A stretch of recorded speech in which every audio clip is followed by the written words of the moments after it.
Hi there patrons, this is a little tutorial on how to take measurements for a silicone tail and how to adjust them to make a tail that fits. So this is my measurement chart. It has detailed instructions on how to measure, and on it I collect 9 different length measurements and 11 different width measurements. Now I'm getting into the practice of physically mailing this printout with a tailor's tape, a flexible tailor's tape, to my clients. And I asked them to follow the instructions, take the measurements, write it right on the paper, and then just mail it back to me. Now I send them my own tailor's tape because I bought about 10 of these and they're all the same. They all line up the same. I've heard that sometimes cheaper tailor's tapes don't actually line up. They'll be off, and the longer the measurement is, the more they're actually off. In my experience, I have discovered this to be so, but maybe only like a millimeter or so off. But just in case my client doesn't have one that's calibrated properly, I mail them my own. And then they can mail it back to me in a little envelope if they choose. Now, after I take all these measurements, I'm just going to show you this one I received from a client. She just took a photo of it and emailed it back to me, which is totally acceptable. So I've got her name protected for her privacy. Don't need to know which client it is. So she put the measurements down in inches. I then converted them to centimeters. And then what I do, and this is specifically for making a template, is I divide the measurement by 2 and then by 2 again, and I'll show you why I do that. But I do that for all of the width measurements. And on the back, so for the length measurements, I also adjust these slightly too. So what I do is I make the tail skin, it's actually longer than the Mermaid's measurements, and it has to be about 4 or 6 centimeters longer, because when tails stretch widthwise, they shrink vertically. So what I've done here is I've increased the total length from the waist to the toes by 4 centimeters. So that's the new measurement there to the toes. It's 128 centimeters. So I then, and now it gets even more confusing. So the length measurements are now adjusted properly to what I want them to be. They're in centimeters, and from the waist to the toes, I've extended it 4 centimeters. Now on the width side, silicone tails are very stretchy. If you make it exactly to your measurements, it's actually going to be too big for you, or it will open up a lot while you swim because you go underwater and your body's being compressed and becoming smaller by the water pressure, and also water will scoop right into the tail and open it up as you swim, especially at the waist, and that can really hinder your movement. It also can create a little bit of an unsafe scenario where the tail is pulling you back and slowing you down too much. So what I do is I take in the waist by 10 centimeters. So I take the measurement that the client is, I reduce it by 10, and then I have to take that total, divide it by 2, and then divide it by 2 again, and I'll show you why I do that. So on to the next step. This is a template. I've already cut it out, so I'm a few steps ahead, but that's okay. I didn't want to actually film myself making it from scratch because filming and doing the measurements and the cutouts, I may have messed it up because I'd be multitasking a bit too much.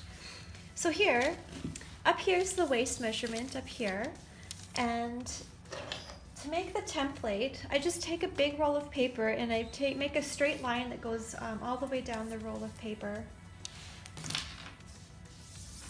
And then for each measurement here, now remember I was dividing the measurements in half. So the waist, divided by 4 is 1687. So I take my measuring tape, I find right in the middle of the line, I find 1687, but I usually round.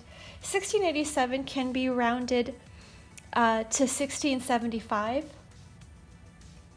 It's just easier to find that on the little centimeter there. It's just such a minute amount, it's not going to make a difference. But then I mark here 1685, and then the width. All right, so from the waist, this is half of, basically because this template represents half the body, this should be the half the measurement that I want. And it should be 3375, and it is. It's 3375. So there we go. It's fine. Now, we move it down to the belly button, which is 3612. And right there, 3612 is where it's at. So I would mark 18 right in the middle. I mark this end, and then at 3612 I mark this end. I make a mark, I draw a line, and I do that all the way down the piece of paper until I have a cutout of my client's body. Well, half the body anyways. So here is the full cutout.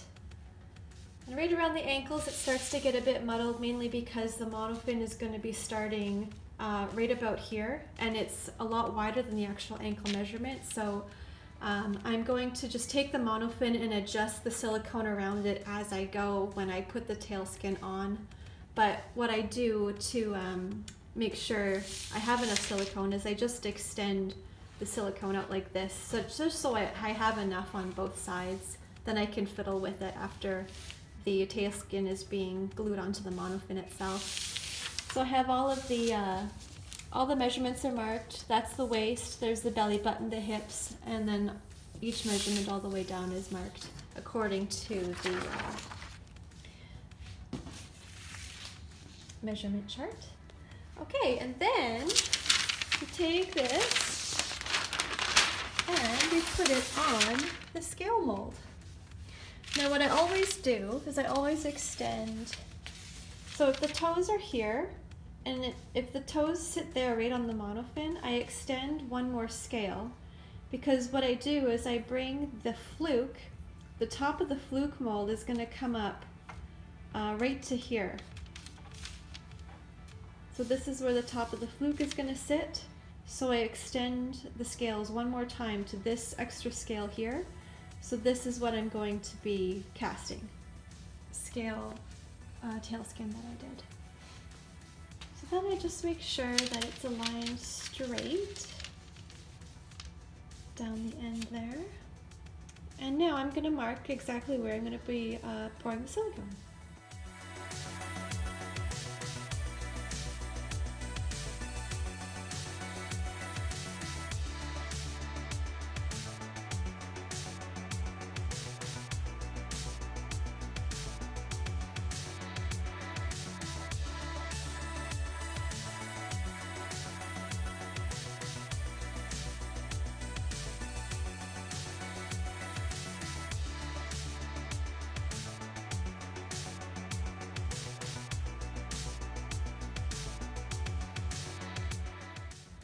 So this blue outline you see, this is going to be the back scales, but the front scales overlap the back ones. So I need full, complete scales to be able to do that. So now I have to go around the whole edge of the blue and basically extend it by one full scale the whole way. And then those scales wrap around the back.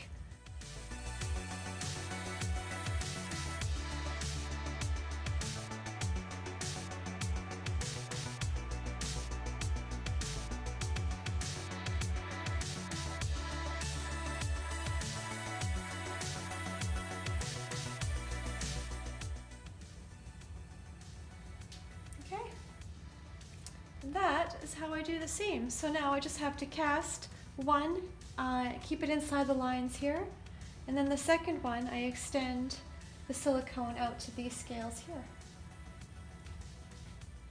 So here are the two scale sheets that have been cast.